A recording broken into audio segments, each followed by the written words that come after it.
네, 반갑습니다. 평생자산관리연구소의 유평창 소장입니다. 한 달 동안의 경제 이슈와 자산관리에 대해서 알아보는 맛있는 경제 브런치 시간입니다. 최근에 핫 이슈를 5가지를 뽑아봤습니다. 첫 번째, 아직도 끝나지 않는 중동, 이란과 미국의 전쟁이죠. 그래서 에너지위기가 찾아왔고요. 그 결과로 유가가 급등했습니다. 그래서 물가가 올라가고 금리 인하가 지연되다가 다시 상승하는 이런 분위기까지 왔고요. 경기 둔화가 반도체 빼고는 상당히 어려움을 겪을 수 있는 그런 상황이라고 볼 수 있고요. 미국과 유럽이 인플레이션에 대한 사실 직격탄을 맞은 거죠. 그래서 물가 올라가게 되면 채권 가격이 하락합니다. 그러면 금리 상승 분위기가 생기는 거죠. AI, 요즘은 AI 빼놓고 얘기할 게 없죠. 어떤 산업이든. 그래서 AI와 관련된 유관 어떤 산업이라든가 이런 부분들이 아주 붐을 이루고 있고, 그 결과 반도체 주가가 폭등하는 이런 현상도 나타나고 있습니다. 우리나라 같은 경우는 15대 수출 품목이 골고루 수출이 잘 되다가 최근에는 반도체가 압도적으로 성장하는 바람에 다른 산업이 존재감이 많이 줄었습니다. 요거를 얘기하면 ADR 지표라고 있습니다. 이것은 뭐냐면 등락 지수예요. 20일 평균 이동선을 가지고서 오르는 주식과 내리는 주식의 비율을 보는 거거든요. 그래서 100이면, 100%면은 무난한데 100% 넘게 되면 과열이다. 그리고 100% 미만이면은 위축됐다 볼 수 있습니다. 자, 최근에 보면은요, 지금 코스피가 사상 최고치를 가고 있는데 내리는 종목이 훨씬 더 많습니다. 그래서 일전에 지난달에 한 사례를 보게 되면 그날도 코스피가 사상 최고치를 경신하는 날이었는데 하락한 종목이 거의 80% 넘었습니다. 그래서 거의 ADR 지표가 40%대. 이 부분은 코로나 위기 때 그때 주가가 1400%까지 밀렸지 않습니까? 그때 상황이 연출된 거예요. 코스피는 폭등을 했는데 ADR 지표는 매우 떨어지는 이런 좀 희한한 그런 결과가 나왔고요. 최근에 일부 경제학자들은 공부를 다시 해야겠다. 지금 새로운 그런 패러다임이 열렸다. 이렇게까지 얘기를 하고 있습니다. 우리나라 경제 성장률이 한국은행과 KDI 이런 곳에서 보면은 상향 조정을 하고 있습니다. 즉, GDP 성장률을 당초에 2% 턱걸이 정도 봤는데 2.6%, 많으면 3%까지도 이렇게 보고 있습니다. 물론 이런 것들이 AI 붐을 타고난 반도체의 성장이 그 이유가 되겠죠. 그리고 관세 폭탄 여전히 유효합니다. 현대차 같은 경우는 상당히 불리한 입장에 놓여 있죠. 이런 부분은 트럼프라는 참 특이한 대통령이 집권을 계속하고 또 올 연말에 중간선거에서 혹시나 승리를 한다면 2년 동안 더 세계를 힘들게 하겠죠. 지켜볼 상황입니다.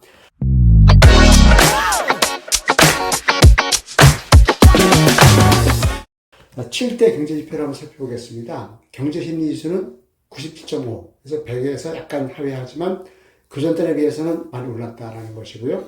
그래서 물가 상승률이 3%가 넘었어요. 3.1%. 전년 동월 대비죠. 그동안은 2%대로 안정감을 주다가 갑자기 중동발, 에너지 위기 이런 것 때문에 오른 이유가 되겠죠.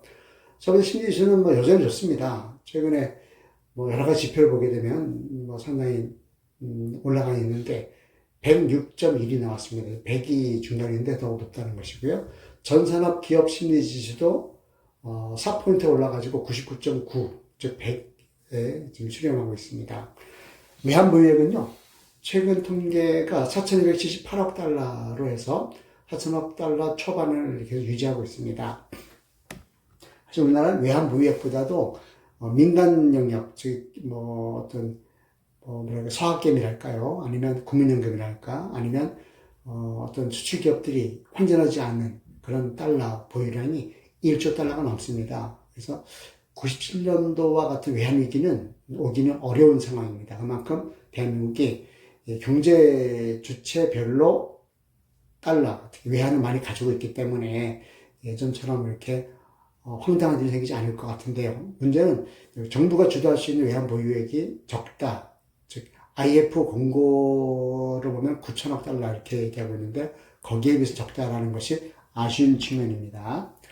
주가지수 보겠습니다. 캔들 차트 월봉을 봤을 때 지지난달에 이어서 지난달도요 28.35% 그러니까 28.35 35% 대단한 겁니다. 30% 가까이 올라갔거든요.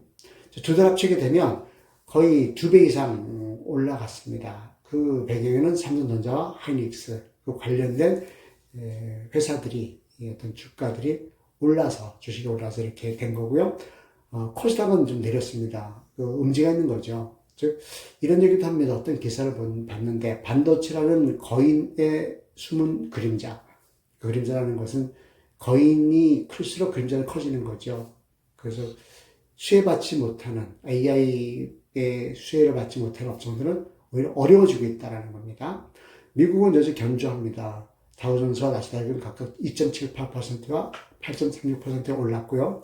상해와 홍콩 달러 항생지수는 내렸습니다.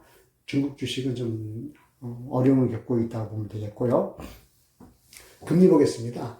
3년 만기 국고채 수익률이 3.682%입니다. 지난달 월 평균이. 그래서 그전달보다는 0.269%포인트에 올라서 상승 무드를 가지고 있습니다. 저축은행 예금금리도 올랐습니다. 그래서 3.3% 1년제 정기금리가. 그리고 코픽스 금리, 대출을 결정하는 금리죠. 잔액 기준으로 2.87%고요. 신규 취급액은 2.869%에서 소폭 오르고 있습니다. 달러는요, 원달러 환율이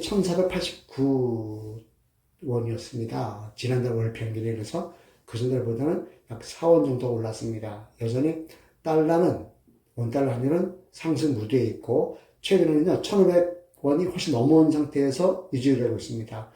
자칫 이러다가 어떤 외국인 투자 자금들이 이익을 실현하고 나가버린다고 하면 주식시장이라든가 채권시장에서 그럴 경우에는 환율은 순식간에 1600, 1700 뚝 올라갈 수도 있습니다. 그럼 대한민국 같은 경우는 훨씬 더 물가 상승에 시달리고 지거나 아니면 수입업체의 어떤 애로가 커지겠죠. 통화량 보면은 M2 총통화죠. 두 달 전보다 지난달이 0.7%포인트 올라서 5.6%입니다. 그래서 지금 통화량은 정기적 금리보다 훨씬 높은 상태로 해서 많이 증가하고 있다라는 거죠. 자, 그리고 놀라운 통계인데요. 투자자 예탁금, 코스피 주식거래대금, 주식형펀드 잔액이 대폭 강세 전부 다. 트리플 강세라고 볼 수 있어요. 그래서 거의 투자자 예탁금 130조가 넘고요. 코스피 주식거래대금도 29조에서 50조로 올라갔습니다.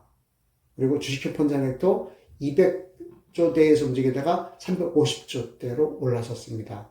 엄청난 겁니다. 지금 돈이 갈 데가 없어요. 지금 서울의 부동산, 특히 아파트 일부 빼고 대부분 부동산 시장도 썩 좋지 않고요. 그 외에 여러 가지 돈 투자할 데가 별로 없습니다. 그런데 주식은 지금 보여주고 있거든요. 돈을 벌어주고 있고 그런 사람들이 멀린 사람들이 아니라 동료, 친구 이런 사람 돈을 벌었다라는 그런 것을 보여주고 있기 때문에 뒤늦게라도 뛰어드는 그런 사람들이 많은 것 같은데 비투는 조심해야 되겠죠. 자기 자본만 가져가는 것을 강력히 요청을 드리고요. 원자재 보겠습니다. 두바이유가 조금 내렸습니다. 99.59달러, 100달러 정도예요. 사실 작년에 올해의 두바이유 예상치를요 50달러 정도 봤습니다. 50달러대. 그런데 갑자기 미국 이란 전쟁이 터지는 바람에 2배가 넘고 있는 거죠. 이게 얼마나 오래 갈지 모르겠습니다만 조속히 안정되길 바라고요. 금 시세도 좀 내렸습니다. 물론 과거 10년치 보게 되면 4배, 5배 올랐지만 정고점 대비 소폭 내려서 온스당 4,600달러 정도를 보여주고 있습니다. 부동산은요, 아파트 보겠습니다. 가격 아파트 매매가격 지수가요, 직접 3개월을 보게 되면 0.18%, 0.28, 0.16%, 0.18 이렇게 해서 상승 무드로 가고 있고요. 전세 가격 지수는 더 많이 올라가고 있습니다. 0.3%, 0.38%, 0.41%. 지금 정부 정책은요, 지금 옥죄는 정책을 하고 있죠. 세금이라든가 토지벌 허가구이라든가 기타 여러 가지 대출이라든가 결국은 세입자분들이 어려운 증거가 바로 전세 보증금 상승률이거든요. 그러다 보니까 전세가 사라지고 있고 월세가 많이 많아지고 있는데 문제는 뭐죠? 월세는요, 집주인, 특히 다주택자들의 세금 부담을 해결하는 그런 창구를 쓸 수가 있는 거거든요. 전세보증금을 뭐 10억을 20억 올리기는 어렵습니다만 월세를 200에서 220, 230 올리는 것은 그렇게 어렵지 않습니다. 우리 맞벌이하는 부부들 같은 경우는 아이를 키우고 있다. 그 지역에 살아야 되거든요. 그러면 한 달에 2, 30만 원 올려주는 것은 감수하고 살아야 되거든요. 근데 그 부분이요, 엄청난 그런 비용입니다. 200에서 220 올랐다고 하면은요, 10%가 올라간 거거든요. 그러면 은행이자 기껏해야 2%, 3% 주는데 거기에 3배, 뭐 4배 이상 이렇게 올라갈 수 있는 거죠. 결국은 착한 정책의 역설이라고 보는데요. 서민과 어떤 인물들 이런 걸 위한다고 한 정책이 오히려 그분들이 더 힘들어지는 이런 경향이 나타나고 있다는 것은 아쉬운 점입니다. 아무튼 뭐 좀 슬기로운 그런 정책을 펴기를 바라보고요. 이번 달에도 성공적인 자산관리 하시기 바랍니다. 수고하셨습니다.